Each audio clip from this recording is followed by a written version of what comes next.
Welcome to the Why on Earth Community's Stewardship and Sustainability podcast series. Today, I am so excited that we have the opportunity to visit with Courtney Cosgriff. Hi, Courtney. Hi. How are you today? I'm doing really good. Happy to be here. Excellent. We're so happy you're here with us. Yeah. Courtney has a very interesting background, and we're basically going to be talking today a lot about honeybees. And Courtney is a beekeeper. She is also a CN, a Certified Nutritionist, a CCH, a Certified Clinical Herbalist, and she is a member of the College of the Melissae, which we'll be talking about. Now, Courtney is bringing to us today a conversation about some of the deeper and more sacred aspects of our relationships with honeybees. And before diving into that, Courtney, and asking you how you got started with all of this, I just want to mention that we are in the greenhouse of Alpine Botanicals in Nederland, Colorado, where Courtney works. And it is such a joy. It's about 20-something degrees outside. Yeah. And it's actually pretty toasty in here in the greenhouse. 70 degrees in here. We've got plants and flowers with us, and it's just a lot of fun. So we wanted to give a quick shout out to Alpine Botanicals, which is alpinebotanicals.com, if you'd like to see some of the amazing products and get some for yourself that these folks are creating. Now, Courtney is also the founder of Honeybee Herbals, and you're going to find some amazing products and great resources at honeybeeherbals.co. So I encourage you to check that out. We'll talk about that some more as well. So before diving into this amazing treasure trove of knowledge and wisdom that we're going to hear about from you, Courtney, I'm really excited for you to share with our audience how you got started with all of this. What happened? Well, Aaron, it's a wild story. I'll just put it that way. So I got into honeybees through two near-death experiences, actually. Near-death experiences. Near-death experiences. Wow. So I'll elaborate on this. It started. When I was 18 years old. Me and my best friend were traveling out to Oregon. And we were driving out there, and in Idaho, she fell asleep at the wheel, and we got into a pretty bad car accident, flipping the car about like 2 to 3 times in the air. I was asleep in the passenger seat, basically woke up with the car upside down, and obviously that was one of the scariest experiences of my life. Luckily, it was the middle of the night in Idaho on the freeway, but a military man was actually driving by and saw the accident and stopped and basically pulled us out of the car. But neither of us had a scratch, not a bruise, no injuries. The car was obviously totaled, but other than that, we were fine. And in that moment, I just remember coming outside the car and just looking up at the stars, and it was just a beautiful starry sky. And I just felt something deep within inside that just told me to keep traveling for some reason. And I just listened to that voice and ended up, I spent all of the last bit of money I had on a plane ticket to Oregon. We were traveling out to Oregon at the time to go to a music festival outside of Portland. And so I spent all my money on a plane ticket to Oregon, and when I got into Oregon, I obviously had to hitchhike to the area where the festival was, and along the way, I met a gentleman who worked for a beekeeper. I was getting off the light rail in Portland, and he had this like briefcase with some bees painted on it, and he was like, hey, stopped me, and he's like, hey, you want to talk about bees for a little bit? And I was like, oh, sure. And he was selling some honeybee products like propolis and bee pollen and different things, and I just remember that was kind of my first introduction to honeybees and beekeeping and apitherapy, and it was just really interesting. And he had like these informational handouts talking about like the historical uses of propolis and talking about like ancient Egypt and ancient Greece. And from there, I was just like kind of really fascinated, because I've always been fascinated with the history and mythology around those civilizations. And so I ended up going to the festival and having an amazing time, connecting with a lot of amazing people, and came back to Colorado. And not 2-3 weeks later, I got into another car accident. Amazing. Where I was driving my dad's truck up in Vail, Colorado, or outside Vail, and a wasp flew in my eye and just caused me to go off the road. Wow. And kind of a similar accident, and I came out without a scratch. Unfortunately, I totaled that truck, which was really hard because my dad owns like a lawn care business, and that was his work truck. And it was definitely like a hard experience to do that. But I'm really grateful that we came out of it, and everything, is, to this day still great. And but yeah, I mean, and it's really interesting. Some people might ask, like, what does wasp have to do with honeybees? And honeybees and wasps actually have a pretty interesting relationship. And I've experienced this through my years working with bees. Wasps are actually carnivorous, and they'll actually, like, if a hive is weak, they'll actually go in and rob out the hive and eat the bees. They're carnivorous, they'll eat bees. So it's kind of this weird, interesting relationship between those two insects. So yeah, that's kind of like just ties that in. And then after that experience, the honeybees just kept showing up. I would be out at restaurants, out on patios, and honeybees would just be flying around my glass and flying around me, and I just started to see them like everywhere. And it took some time for me to kind of acknowledge that these were signs, and it took me sitting down with a good friend, telling him, these different experiences that I was having, and he was like, I think you're being called to work with honeybees. I think you should listen to this. And I did. And it was a long journey. I ended up actually going back to Oregon to meet the beekeeper that the first gentleman I met worked for. So I met him and, studied with him for a little bit, learned from him for a little bit. He ended up not being like the mentor I think I was supposed to learn from, though. He definitely introduced me to the world, but I knew that his way of working with bees probably wasn't the way that I was supposed to work with bees. So it took a long journey actually for me. So this all started, when I was 18, 19 years old, and it took a few years for me to really find some mentors that I resonated with. And this is, I think something that a lot of people, the dominant paradigm of beekeeping here in the United States is actually highly unsustainable and highly unethical, and really fails to acknowledge the sacredness of the honeybee and enter a symbiotic relationship with them, honoring their true nature, their biology, all of those different things. And so it took some time, going to different beekeeping meetings, bee clubs, and I was, this young girl around a bunch of, older guys in their 50s and 60s, and the way they just talked about working with the bees just really didn't resonate with me. My intuition just kept telling me, like, this isn't the way. And so it was discouraging for a bit, because I was like, I really want to do this. I really want to do this, but none of this is resonating. And then I went to a honey festival in Denver. And I was walking around the festival, and there was this woman, and she was actually wearing a shirt, just like I'm wearing right here, because they made this. And it had the bee with the flower of life on it. And I was like, you. I was like, I'm supposed to study with you. And her name is Karen, and her and Corwin Bell started Backyard Hive. So you can go to their website, backyardhive.com. They are amazing. They're based in El Dorado Springs, Colorado, and they're some natural beekeepers. They mainly work with top bar hives, and they kind of came up with this like bee guardian method, which is just a more natural way of working with bees that really seeks to honor the true nature of the honeybee. So I was so thrilled when I started working with them and mentoring and just apprenticing with them, just because I feel like I had finally found my teachers and a way to learn and grow in my path of working with bees and being a beekeeper. So I apprenticed with Corwin for about 4 or 5 years. I still go back and work with him all the time, and just because I think if there's one thing I've always I've learned with this path is, I think I'll spend my whole life studying the honeybee and still maybe only understand a fraction, because they're just such mysterious beings and they have so much to teach us. And I just think there's such value in learning from so many different perspectives in the beekeeping world, and that's why I'm always seeking out to learn from other people, which is why where I'm currently studying is the College of the Melissae, which is based in Ashland, Oregon, and it's really more of a mystery school and center for sacred beekeeping, centered around studying the mythology, the folklore, and the history of more sacred traditions of working with bees, particularly the Melissae, who were bee priestesses who came out of the Minoan culture and got absorbed into ancient Greece, but also looking at ancient Egypt, and there's some beautiful mythology in India.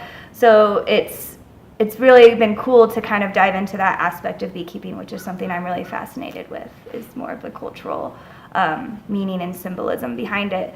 So I'm currently studying there. I also am a certified clinical herbalist and nutritionist. So I have my own private practice where I work one-on-one with individuals. It's kind of what I went to like official school for, was more natural medicine, just because I love, helping people and being a messenger for the plants to do their healing work in others. So that's what I do kind of as a career on top of beekeeping. And then I also, started my business, Honeybee Herbals, and launched my website this year. And it's great. I'm just diving in. It's a beautiful website. Yeah, honeybeeherbals.co. Gorgeous website. Well, there's so much in here. I can't wait to ask you a few follow-on questions. And just to start, I also have worked with Corwin and Karen, and Corwin is the person I learned from when I first started keeping bees, and the person I also learned from to harvest or capture, you could say, a swarm that's moving around the neighborhood. And that's such an interesting art. It's such an interesting time to literally be able to, with your bare hands, touch hundreds, thousands of bees and feel their vibrations and the heat coming off, and to help bring them to a great home. Others in the network of bee guardians who are taking good care of these honeybees in a time when they really need our help. And there's so much going on. We'll get to that. That we really more and more of us are needed to help take good care of the bees and the other pollinators. Now, I also want to mention that you are an educator as well, and you do a lot of your educating through an organization called the GrowHaus, which is one of the low-income communities in the Denver area, and they're doing amazing work with food, thriving, sustainability, and you're working there with folks of all ages, including doing a lot with the youth. And tell us a bit about what's happening with GrowHaus and how you're serving there. I mean, I would love to talk about the GrowHaus because I think they've been a huge just inspiration in my journey, and I'm just so grateful that place exists. So I was hired as their resident beekeeper in December of 2016. So managing their hives, they have just a few hives. We only have one right now, looking to get a few more. But and so I manage their hives, but I'm also an educator there. So I do a lot of guest teaching in their education programs. So there's primarily 3 that I guest teach in. One is called Bees, BEES. It's pretty appropriate, budding early experiences, and that one's geared towards the little ones, ages 4 to 10. And they just learn about gardening, they learn about permaculture, stewardship, really getting their hands dirty, making things. They were really excited. We're probably going to be doing making an insect hotel as their final project this summer, which I'm super excited about. That's awesome. And so there's that program. There's the Seed to Seed, which is geared towards high school kids, kind of teaching the same principles, same concepts. And then also Micro Farm, which is geared towards the adults in the community. And that's really fun. So I love teaching in the community there, and it's just such a vibrant, wonderful place that's doing such amazing things. Please go check it out, thegrowhaus.org. They have a beautiful event on March 23rd. It's their seed swap. It's their biggest event, and it's just so much fun. So if you're in the Denver area around then, I'd highly recommend going. And by the way, the Y on Earth community, it looks like, may be there on that event too. So I'll be there too. That'll be fun. I'll be teaching a class and selling some products. Apparently, hundreds of people come to that event. It gets about 800 to 1,000 people every year. It's really amazing, and it's just so much fun. There's music, there's dancing, there's food. It's just great. So the GrowHaus is really shaped my life and really given me a different view on activism and really giving me a place to give back. So Honeybee Herbals offers, because of the GrowHaus, through my business, I offer nonprofit education. So focusing on, I work with another organization called Plant the Seed. I'll be working with them this summer. So just different organizations that are geared towards, educating the youth, or and just I do that in a nonprofit way, just because I want to get the information out there. It's so important. So that's really exciting, and so check out the GrowHaus and everything that they're doing. They're definitely an exemplary model of what needs to exist in these communities that are just underserved. So if you're searching for GrowHaus, it's spelled GrowHaus, the German spelling of house. And is it .org? .org, yes. Yeah, growhaus.org. So, okay, you're a student at the College of the Melissae, but really we could say you're an initiate in what is an esoteric mystery school or lineage or practice. And I am so curious to hear what does that mean?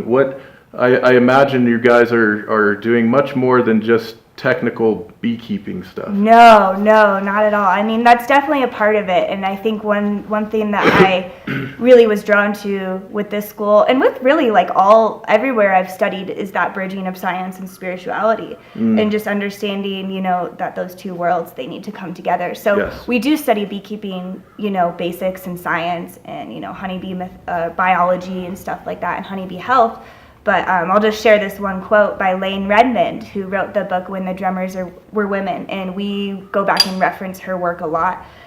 Basically, she just says, in revisioning the past, we envision the future. And I think that is a big part of what is being done at the College of the Melissae. And I'm still in the very beginning and still grasping, this experience of studying there, and it's already reshaping so much of what I thought I knew. And really, yeah, so we study like the, ancient traditions of working with honeybees, because it really goes back pretty far.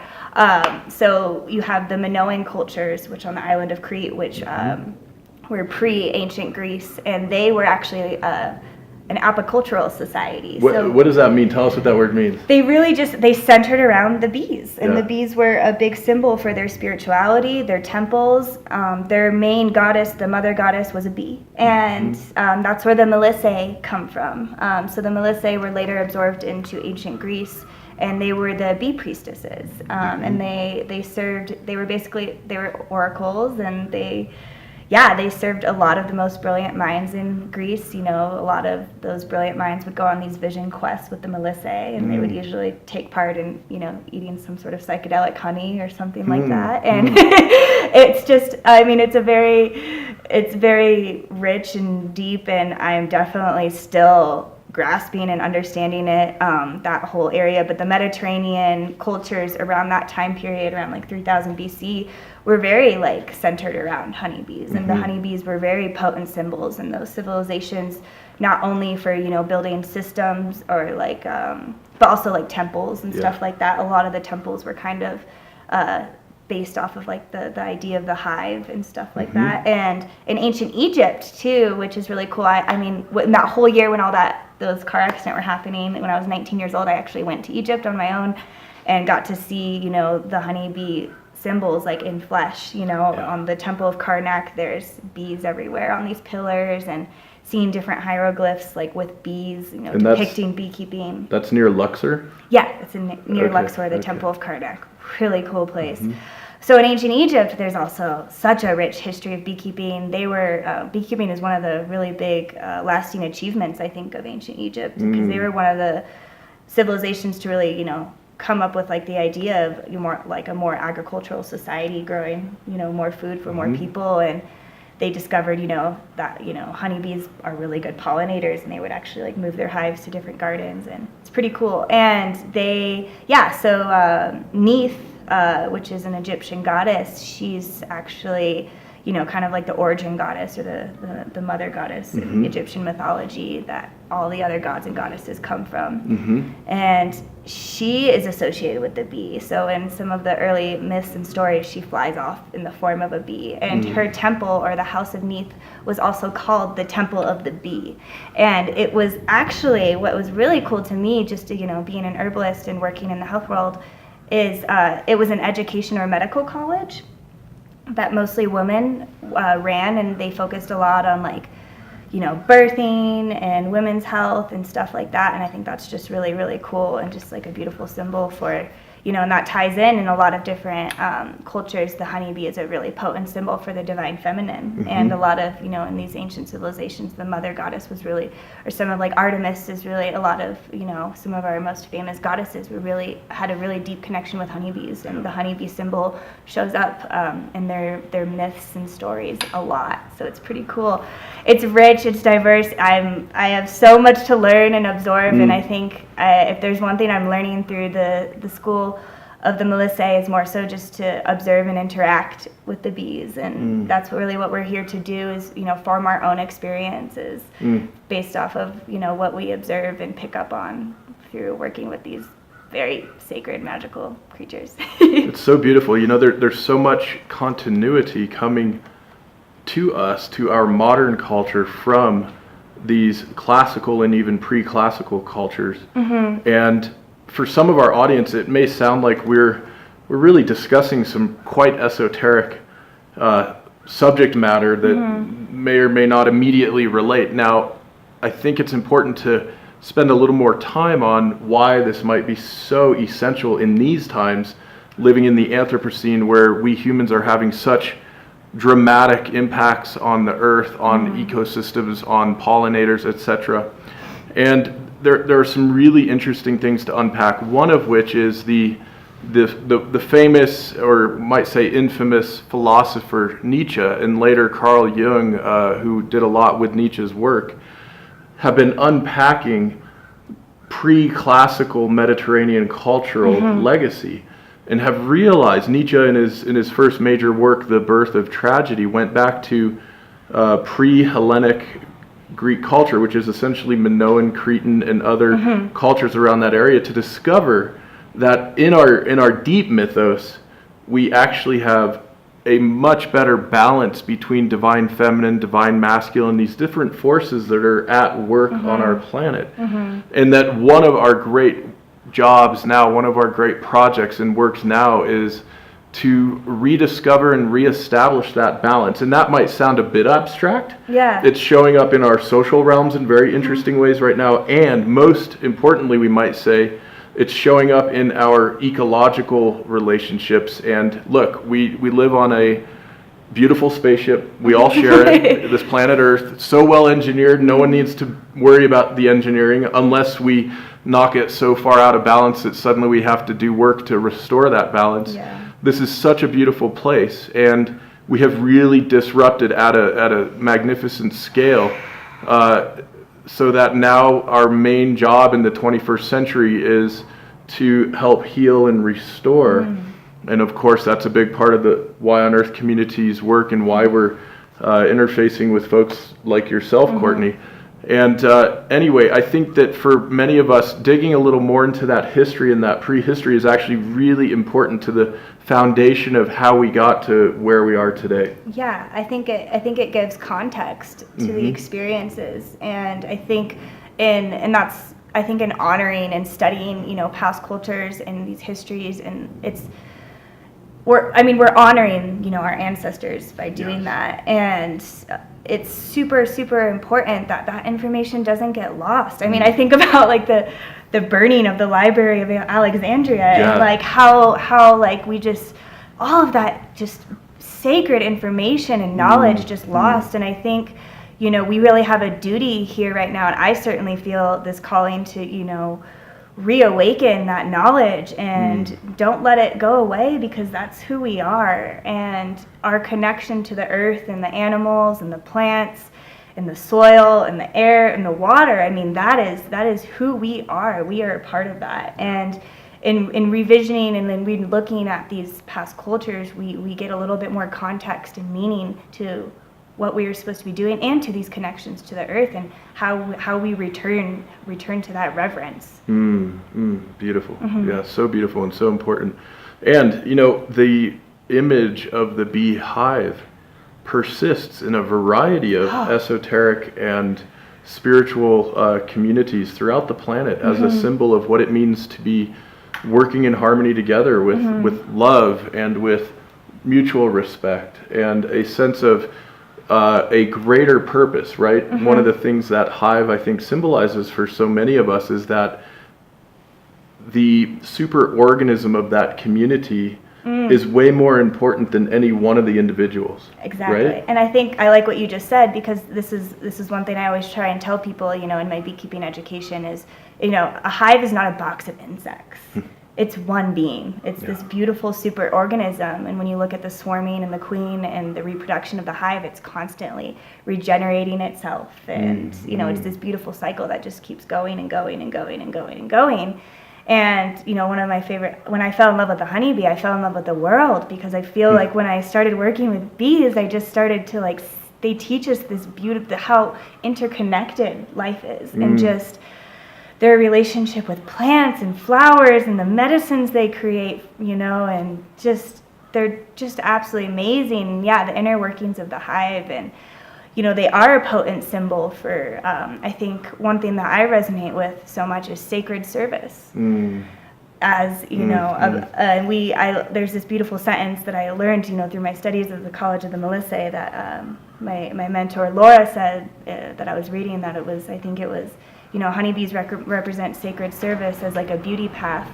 And they're such symbols of beauty and love, when you look at their relationship with flowers, especially. And anyone who sees a honeybee pollinating a flower, you feel that love. That's just what you feel. You see love and you see beauty. And I just think that they have so much to teach us, but I really, how they just selflessly, in the whole hive, there's no individual bee, it is one being that, works together in this beautiful collective intelligence to facilitate life on Earth. We wouldn't have the nourishing foods we have, the medicine that they provide, and not just in the physical world, but also, the spiritual wisdom that they give us and what they teach us is just so powerful and so rich. And I think they're some of the greatest teachers on this planet. It's so beautiful. I'm sitting here thinking about, we can recall these almost monolithic figures from Greek culture. I'm thinking Pythagoras, Hippocrates, Socrates and Plato, and of course Aristotle and Alexander the Great, that whole lineage, those four guys. And to imagine that those men were deeply steeped in the culture of the Melissae, and that there's this whole other aspect to that history and that story that most of us probably haven't seen or heard of. And how important is it for us to really reclaim and re-see what was going on? And not to get into gender stereotypes or gender roles, but it's interesting, in the hive, most of the bees are female. And then there are these male drones that strangely act like bards of yore. They're the ones who are allowed to go between hives and visit different hives, and are allowed in. They kind of trade information. They're almost like traveling news guys or something, right? And that's so interesting. It's as if what we're remembering from Greek culture is only the drone part of the story, and there's whole hive part of the story that it allows that to happen. And that's so much of what we were learning at the College of the Melissae. At least what I've been learning is that the herstory. That has been lost in so much of our divine feminine and goddess cultures and mother worshipping cultures, have been suppressed or misunderstood. And that's just, because who writes history? I mean, not to throw any prejudice, but it's white men from academia. And so how much of that information is getting lost? And I'm still totally understanding this. But I really, and I think a lot of, at the College of Melissae, just this belief that maybe the Melissae were just this secret thing, behind the scenes, this collective of women, of bee priestesses, that were just holding such sacred information and really inspiring, I think, these men in such deep ways, and taking them on these deep vision quests. And what does that even mean? And you think about what came from ancient Greece, democracy. Think about Hippocrates in medicine and healing, and how much of our core ethics in healthcare and in and just that realm come from ancient Greece. Like the Hippocratic Oath. And how much, and then so just you can really go down to the rabbit hole with this, and I certainly have, and exploring maybe how much of, some of these really concrete, concepts and things in our modern society today might actually be inspired by these bee priestesses. So it's so beautiful. I'm just thinking about some of our audience, right? And I have so many friends and family who are, practicing Catholics, Christians, Muslims, and these Abrahamic traditions, which it turns out include something like half or a little more than half of our global population. we have such a deep tradition going back to the Hebrew roots. Yeah. And one of the things, this is reminding me of a story. This is why I'm mentioning this. I want to tell a story, but one of the things in the creation story of Genesis in Hebrew, when what we say God is creating the world, it's the Elohim, right? And this is a group of gods or aspects of God that have different genders. This isn't a single male entity. And that's in our Old Testament roots. Yeah. Elohim, right? So, because I'm thinking of this funny story. I remember hearing a story about a missionary visiting a tribe here in North America. And this medicine man, after getting to know the missionary for months and months, they became friends. And the missionary said, "Hey, why aren't you joining in our Christian ritual? Yeah.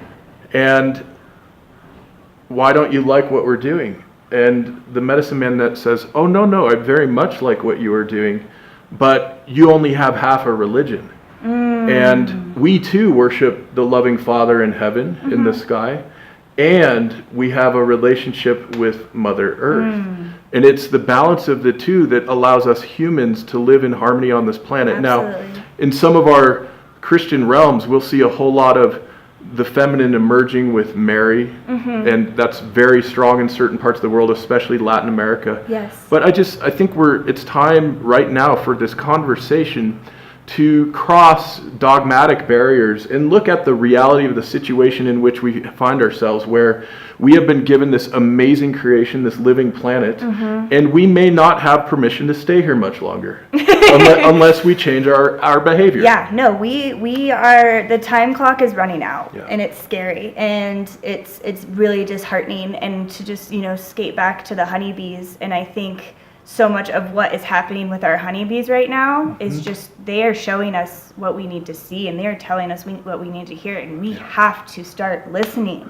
Like, we have to. And so many people, you have colony collapse disorder, and there's so many different reasons, and the reasons that honeybees are declining is multifactorial. It's so many different things, but it comes down to our disconnection from nature. Yes. We have disconnected ourselves from the natural world, and more importantly, what is happening with our honeybees is we are manipulating nature. We are manipulating, the biology and the intelligence of nature to further serve, and cater to this like mass consumerism, and mass production, and that is the core of it. That is the core of it, and we have to take a step back and really look at this, because it's heartbreaking to see what is happening to the honeybees right now. And I think we have to understand, that especially in the United States, we've built an agricultural system dependent upon the honeybee. And because people are so disconnected, and not everybody, but a majority of the population is disconnected from their food. They're disconnected from the soil, the water. And because of that, we're dependent on commercial agriculture. And that system is destructive in so many different ways. It's not just poisoning our air and our water and all of our pollinators. All of our pollinators are, we are experiencing an insect, apocalypse right now. And in your previous podcast, you guys talked about this, the insects are like the foundation. And if they start to go, that is going to affect the great web of life, and that is what we are seeing. And the honeybees in particular, it's just really sad, to see how much of these creatures are so intelligent and just brilliant and sacred, and the work that they do on this planet is so sacred, and that is being exploited in such a big way. The medicines of the hive are exploited in big ways, and that is not okay. And we really need to take a step back, and we need to return to a state of reverence with these beings, but we also need to take action.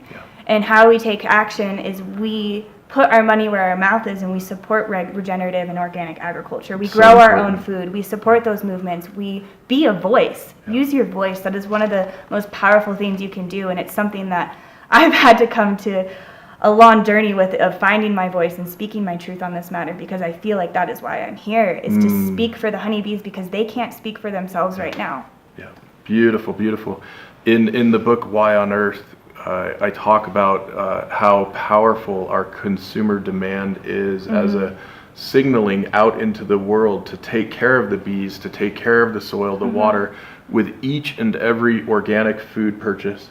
And it may be not all of our food is organic, but if each of us is doing more organic, the way that tips the scales in those supply chains is absolutely transformational. You could even think of it as being alchemical. And it is so important. And one of the 5 things we have to do is stop poisoning our world. We just have to stop. Ourselves, our bodies, our bathrooms, our kitchens, our waterways, our fields, our yards. We have to stop poisoning now. Yeah.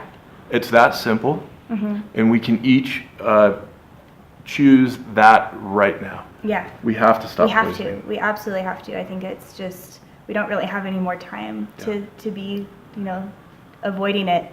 There's no avoiding it. I love, one of my mentors would say, we have just enough time and we have to act. But you have to have hope too. Yeah, totally. And I think that's really important. And I think, I've definitely gone through deep stages of just despair and depression around it. And I think it's really easy, and I love to say, so much of activism is what we are against in this world. And while I agree that we must combat, these paradigms that only bring about destruction and disempowerment, I also believe that activism is about what we love. It's what we want to create. And so, in Honeybee Herbals, I believe we focus on, love and connection and envisioning a world where space is held for all beings to thrive. Yeah. And that includes the honeybees, that includes the pollinators, because really, when you focus on, this bigger vision of just, caring for all beings, then it ripples, and that's the beauty of the interconnectedness of life, is through supporting pollinators, you support all these other beings and plants. Oh my gosh, plants. And it's just, so let's focus on what we want to create. Absolutely. So, here's the problem, but what does the solution look like? So let your creative inspiration and imagination drive that. I absolutely love that. Let me just make the mention that this is the Why on Earth Community's Stewardship and Sustainability podcast series. And today I'm visiting with Courtney Cosgriff, who is the founder of Honeybee Herbals. And you can find amazing resources and products on the website honeybeeherbals.co. Speaking of relationships in ecosystems, I also want to thank our sponsors of the podcast. This includes Earth Coast Productions, Waylay Waters, Purium, the Association of Waldorf Schools of North America, and the International Institute of Sustainability Professionals. Now, you can use the code word Why on Earth, all one word, to get discounts with many of those sponsors, to get discounts at the honeybeeherbals.co website, and to get discounts at the Why on Earth community marketplace, where we have ebooks, audiobooks, all kinds of soil resources, etc. And while mentioning books, I want to share, I'm so excited that I'm so excited. Many of you are probably aware that we have already published our first children's book, which is called Celebrating Soil. And this is with the amazing artwork, original artwork of Yvonne Kozlina. And in just a little while, we're going to have the next children's book out, which is called Celebrating Honeybees. And this is, I'm holding the original artwork that Yvonne created for the cover. If you can see this, I'll zoom in a little. All right. And then Courtney and I picked out one of the additional pieces that will be in the book that we thought would be fun to share with you all, which is right here. And those of you that are tuning in via podcast and only getting audio, check out, we'll have a lot of the resources, whyonearth.org. You can also view the video there as well. And I think I also want to mention, speaking of what we can do, the Why on Earth community is hosting a 3-day summit, May 17th through 19th. We're doing this in the year 2019. And it is massively mobilizing sustainability, deep leadership for the 21st century, for 3 core audiences: executives, educators, and entrepreneurs. you are going to have an amazing experience gathering all kinds of knowledge and wisdom that you can take back to your communities, to your companies, to your schools to help further deploy the stewardship and regeneration actions that are needed right now in these times. So stay tuned for additional information coming out on massively mobilizing sustainability. And that date, May 17th through 19th, comes just before May 20th, which is World Bee Day. And I can't wait to chat just a bit about our connection with Slovenia. And there's such a magical piece there. I think that's really when we first met, how we got so excited about connecting with each other. Yeah. So you've traveled in Slovenia, Courtney. Tell me, what was that like? Okay, so so me and my two best friends went on a beautiful backpacking trip through Europe this past summer, and Slovenia ended up being one of the countries that we explored, and I knew that there was a rich tradition of beekeeping in that area of the world, but I had no idea the magnitude and depth of it. And I just remember taking the train, and the minute we entered that country, you just know that feeling. You're just this place is special. And I knew in that moment that this place was gonna play a part in my journey. And it just came to unfold through my time there. Whoa! I just started to see the honeybee everywhere. And just through talking with Slovenians, I was like, oh my gosh, they were telling me that virtually every household has a beekeeper, and there was just honey stores everywhere, and just the honeybee was just everywhere. And I ended up going to an apicultural museum just outside of Lake Bled in a town which I'm going to completely butcher the name, so I'm just not even going to say it. But I was just utterly, I'd never seen just so many bee just memorabilia and artifacts and information. There was an exhibit where you could go in and hear the sounds of a queen bee, and I literally just came out in just tears. It was just such a cool experience. I spent hours in that museum and got this little book that was called Beekeeper at Heart, which is the story about Anton Jansa, who was basically the hero for Slovenian beekeepers. He was a big pioneer in beekeeping and bee lover, and he helped discover a lot of the concepts and things that we work with honeybees today, and understandings of working with bees and beekeeping. And his birthday is May 20th, and that's actually the day of World Bee Day. So Worldwide, the reason we have World Bee Day is because of Slovenia and Slovenian beekeepers. And I think the one thing that just resonated with me so much about this country was it's a young country. And it was extremely a humble country. All around their capital, Ljubljana, they didn't have statues of politicians or anything like that. They had statues of poets. And I just thought that was really, really cool. They're just a sweet, humble country that's in love with the honeybee, and you can see it in the way that they honor poetry and art and nature. And it's just a really, really beautiful, beautiful country with a huge, rich tradition of beekeeping, and I really look forward to exploring it more. I love Slovenia. So I think I may have shared a bit at in the introduction of the book Why on Earth that my maternal grandmother is Slovenian, and I grew up in her kitchen, many hours in her kitchen.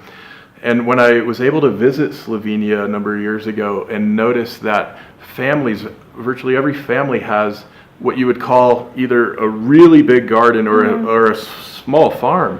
And from 2-year-old little kids all the way up to octogenarians and even people in their 90s are out there growing food together in that family relationship and have that connection to land. And when I went to Slovenia, I had already studied permaculture and was already quite deep in many of these stewardship and sustainability practices. And I thought, oh my gosh, this whole country is essentially a permaculture country.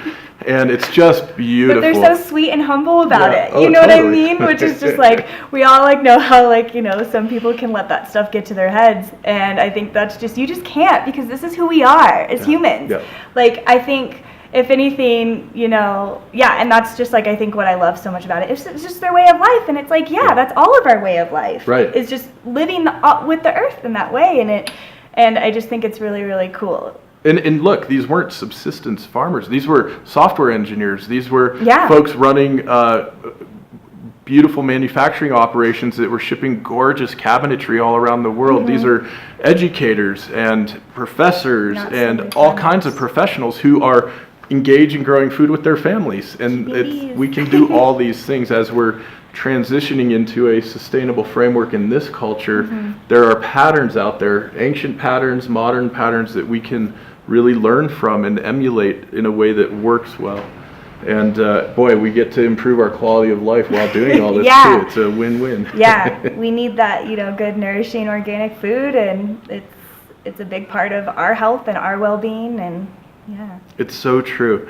I want you to share too some of the insights you shared with me the other day about the honey itself as alchemy, and that we also can use the metaphor of the honey tongue, and there's a real rich connection there with honey and that bee medicine, and I was hoping you would share that with us a bit, Courtney. I mean, I would be happy to, because I think it's really important, and this is one thing, and talking about the exploitation of honeybee products, because it is a really big issue right now, and I think I really try and advocate for a more sacred consumption of honey. And there's a lot of reasonings behind that. One, in a lot of ancient civilizations and cultures around the world, honey is revered as sacred. Don't get me wrong, it's also medicine, but it's sacred. And the reasoning behind that is, what is honey? It's a sacred reflection of our landscape. I think more than anything, honey tells a love story, a love story between honeybees and flowers. And when you think about, I like to think of the honeybees as nature's alchemists, and they travel from flower to flower collecting nectar or collecting wisdom. That could be a symbol for the honeybee as a wisdom keepers and givers. But they travel from flower to flower collecting nectar, and then they come back to the hive, and through community and collective intelligence and alchemy, they create this substance that is utterly delicious. It's so sweet. It's the nectar of the gods. And there's also so much mythology if you think about it. If you think about the story behind Zeus of these gods that are hidden in caves and fed on a diet of honey. That's where milk and honey comes from, and it's just really interesting. So honey is an extremely sacred substance. It has always been seen as that, and I think we need to see it as that. And I think of when I eat honey, even if it's just a tiny drop of my honey on my tongue, especially if it's my own honey, that's a spiritual experience. I feel extremely embodied in that moment, and I feel extremely connected to my landscape and to the land that I'm living on, and that's providing for me. And I think, the honey is just like the essence of sunshine.